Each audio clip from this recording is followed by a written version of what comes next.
Our next speaker doesn't need a presentation. It is Geert Westergaard, the most well-known Danish Muhammed cartoonist.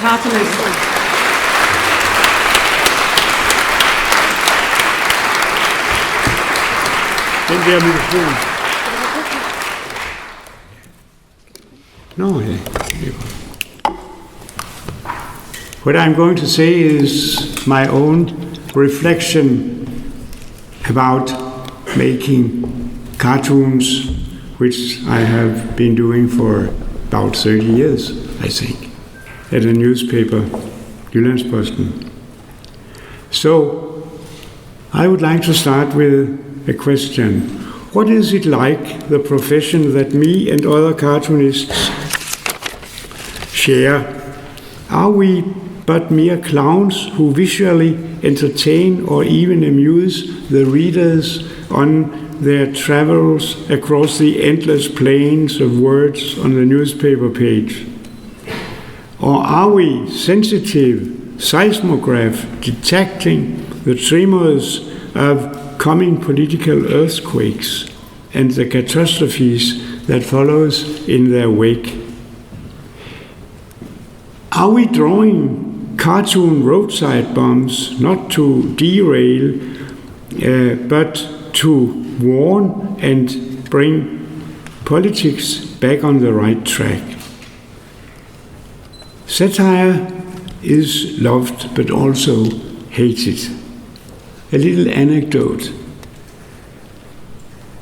The American President Jimmy Carter and Brezhnev met, and they came to a discussion about these cartoons in the newspapers.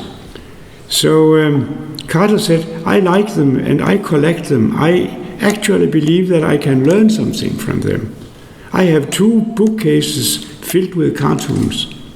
Brezhnev answered, I'm a collector also. I collect cartoonists. In fact, I have 2 camps full of them.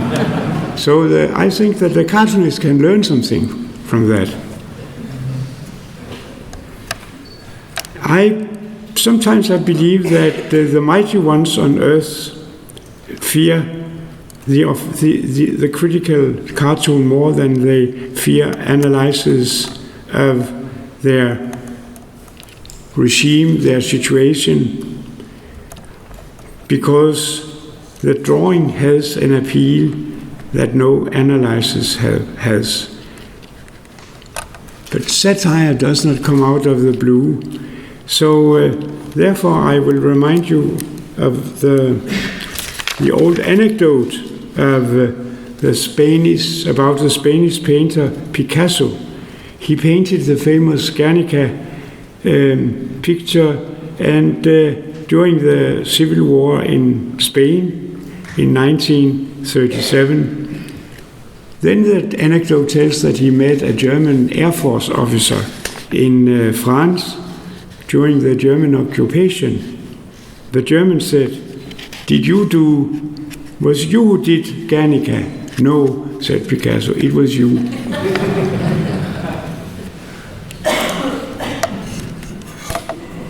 Then there is religion, which on the field of making cartoonism has been a big issue now.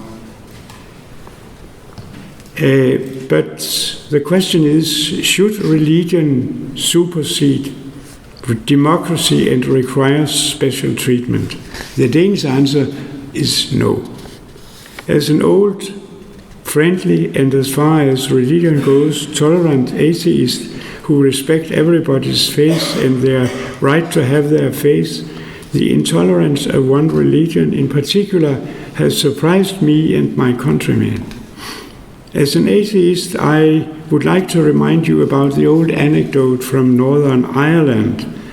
A man is walking down the road and he's stopped by a roadblock. The man behind the roadblock asks him, "Are you Catholic or Protestant?" The man answers, "I'm an atheist." The man behind the block goes on, "Are you a Catholic atheist or a Protestant atheist?" So religion will be there. It will not be. It will always be there, and that is for many people a very good thing, I suppose. And I will, as I said before, defend their rights to have their religion.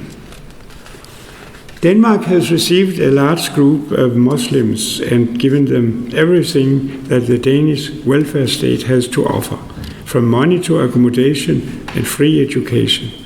The only thing we ask in return is that they respect our democratic traditions.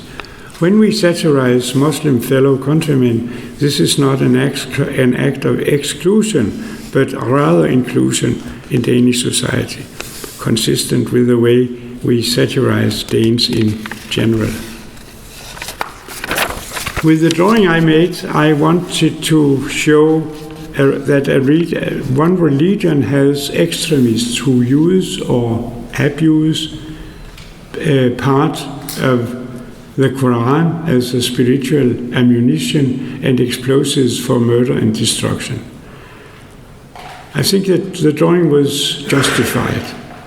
And now they want to kill me, but I have every intention of surviving, living almost a normal life in collaboration with the PET, the Danish Intelligence and Security Service. The PET people are very professional when it comes to safety, but they have also remarkable human qualities. They are always very understanding and totally committed.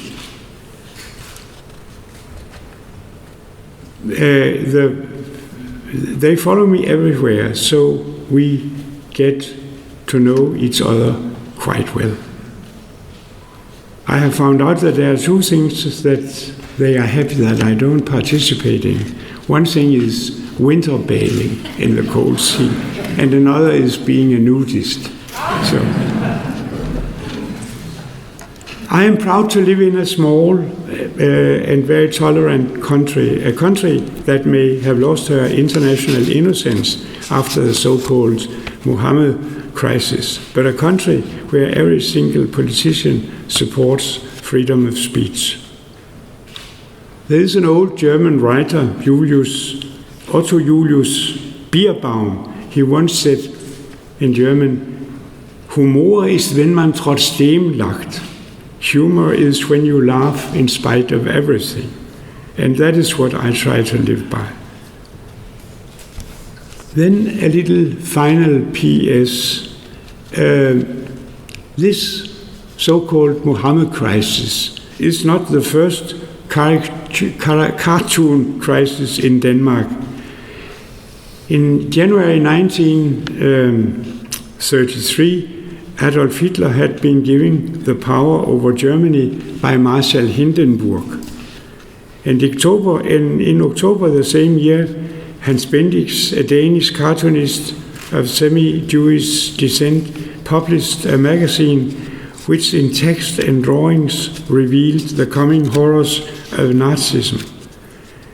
Mr. Bendix was summoned to appear before Prime Minister Stauning, who said threateningly, "We cannot leave foreign policy in the hands of a cartoonist."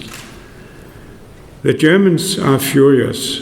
Think about our exports. The Prime Minister threatened the cartoonist with dismissal from the Social Democratic newspaper that he had worked for. And he had to close Åndehullet. You may translate it perhaps to the blowhole. Yes, blowhole. The cartoonist Bendix later drew a lot of cartoons and he collected them in a little book, and these cartoons, these books was unanimously condemned in the Danish Parliament. It says in the preface to Åndehullet that this publication should be ill-timed, and ill-time is indeed what it was. Thank you very much.